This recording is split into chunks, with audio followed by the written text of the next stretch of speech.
Cette photo montre telle une échelle vers le ciel. Une balise de lumière émane du ciel et brille sur une voiture impliquée dans un accident mortel.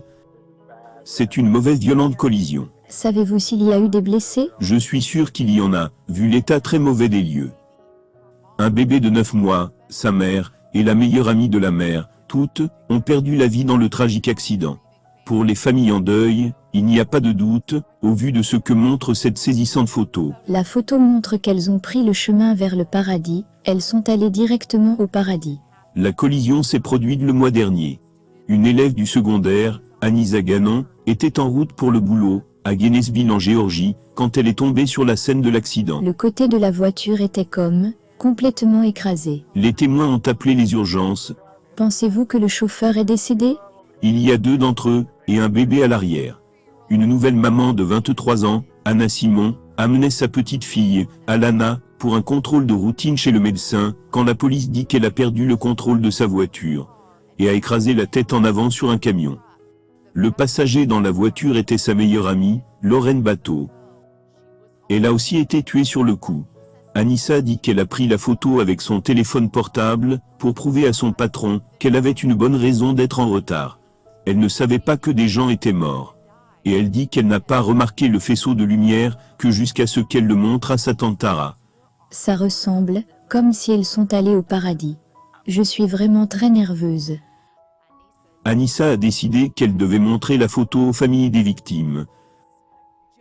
Jody Simon est la mère de Anna, et la grand-mère de la petite fille. Vous ne savez pas à quel point, ce que cette photo m'a vraiment fait. Cela me fait du bien, d'avoir aidé quelqu'un. Dana est la mère de Lorraine. Même avec ses chagrins, ses mamans ont trouvé du réconfort. En croyant que leurs enfants sont dans un meilleur endroit. Je ne peux pas expliquer le sentiment qui est venu sur moi quand je l'ai vu. Et c'était littéralement, comme les voir regarder aller au paradis. Il n'y a aucun doute dans mon esprit. Je tiens à vous dire ceci avant de partager avec vous quelques principes qui ont réellement transformé la façon dont je passe mon temps dans la parole de Dieu. L'ennemi veut vous convaincre. Il veut me convaincre que Dieu a une sorte de ligne directe entre lui et certaines personnes. Qu'il s'agit simplement de nos chefs spirituels, de nos pasteurs, de nos professeurs d'études bibliques, des personnes qui font partie du personnel, des personnes qui exercent un ministère à temps plein, des personnes qui ont un microphone sur leur veste, des personnes qui sont sous les feux de la rampe, des personnes qui passent devant leur feed d'Instagram et on est repris ou encouragé parce qu'ils enseignent et prêchent aux masses. L'ennemi veut que vous pensiez qu'il vous faut un diplôme de séminaire pour pouvoir avoir une relation fervente et permanente avec Dieu, où vous pouvez vous-même ouvrir la parole de Dieu et savoir que le Saint-Esprit peut illuminer les Écritures et vous donner des conseils, des directives, des idées, de la clarté, des encouragements et du réconfort.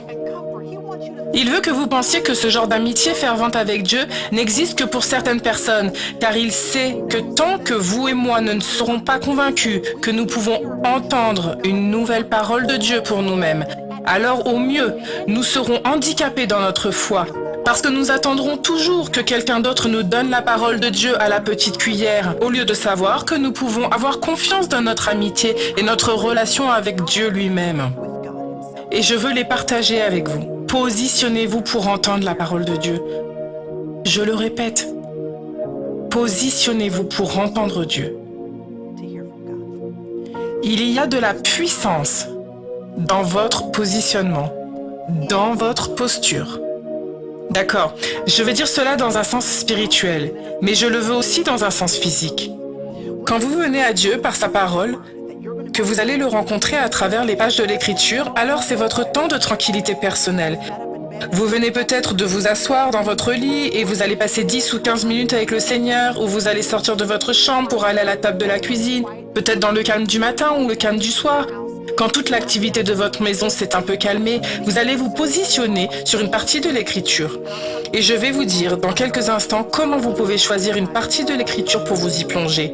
Mais quand vous vous engagez à vous positionner, je veux dire que d'une manière spirituelle, c'est-à-dire que la position de votre cœur doit être dans une perspective et un cadre de référence qui est désireux d'entendre et s'attend à entendre la voix de Dieu qui vous parle. C'est A.W. Tozer, un grand théologien, qui l'a dit ainsi. La personne qui ne s'attend pas à entendre Dieu ne l'entendra pas parce que chaque fois que Dieu parle, elle le rejette comme s'il s'agissait de sa propre idée. Elle pensera que ce n'était qu'une coïncidence. Elle l'attribuera à n'importe quoi et à n'importe qui d'autre que ce qu'elle est. La parole de Dieu qui prend vie par la puissance du Saint-Esprit pour vous parler, pour vous guider et vous orienter dans votre vie personnelle. Et donc vous devez avoir un cœur. Je dois avoir un cœur qui est rempli de l'attente que je suis une des brebis de la bergerie de Dieu et que je peux entendre la voix de Dieu. Jean chapitre 10, Jésus dit « Mes brebis entendent ma voix ». Écoutez ça encore. Il dit en gros que la position par défaut pour quiconque fait partie de la bergerie, du troupeau, de la famille de Dieu, ce que font mes brebis, c'est entendre ma voix.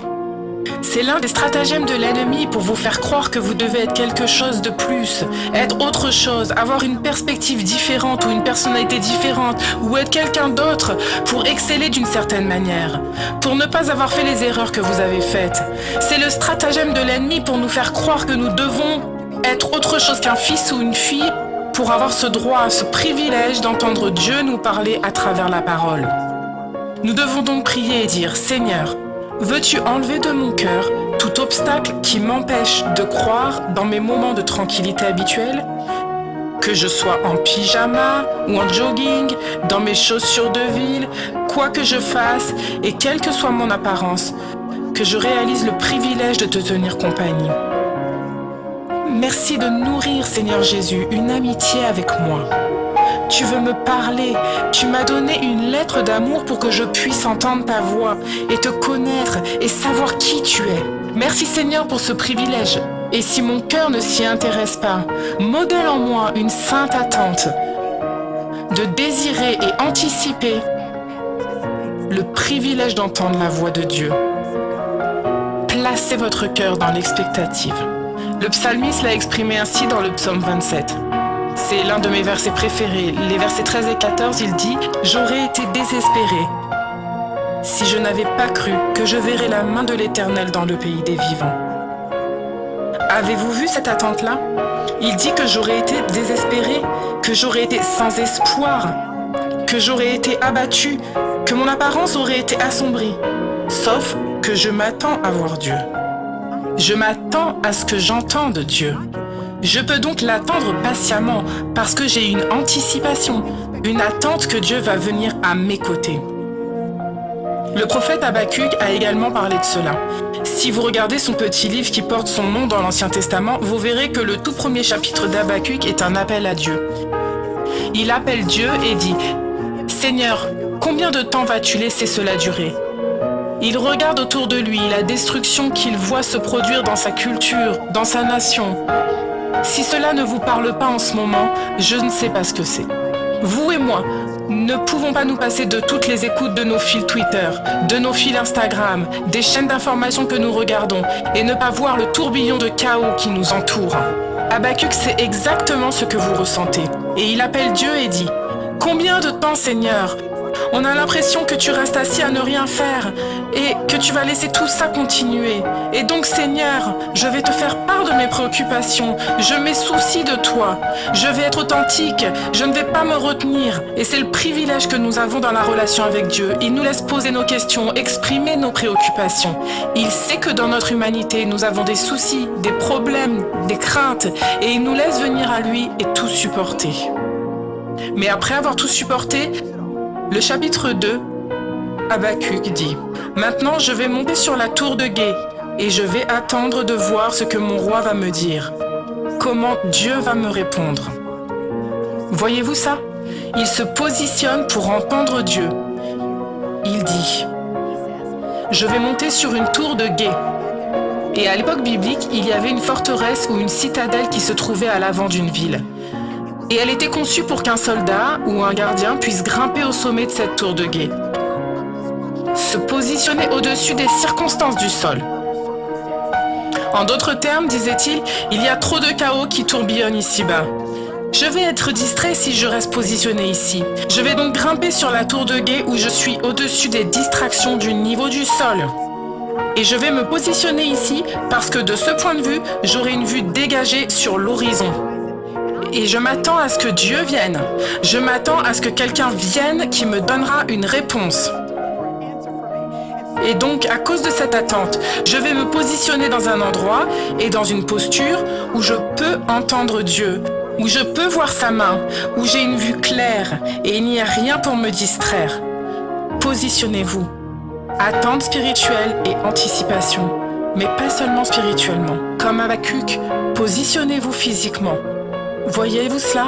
Il est monté quelque part. Il s'est rendu dans un endroit où il y avait un peu de silence et de solitude.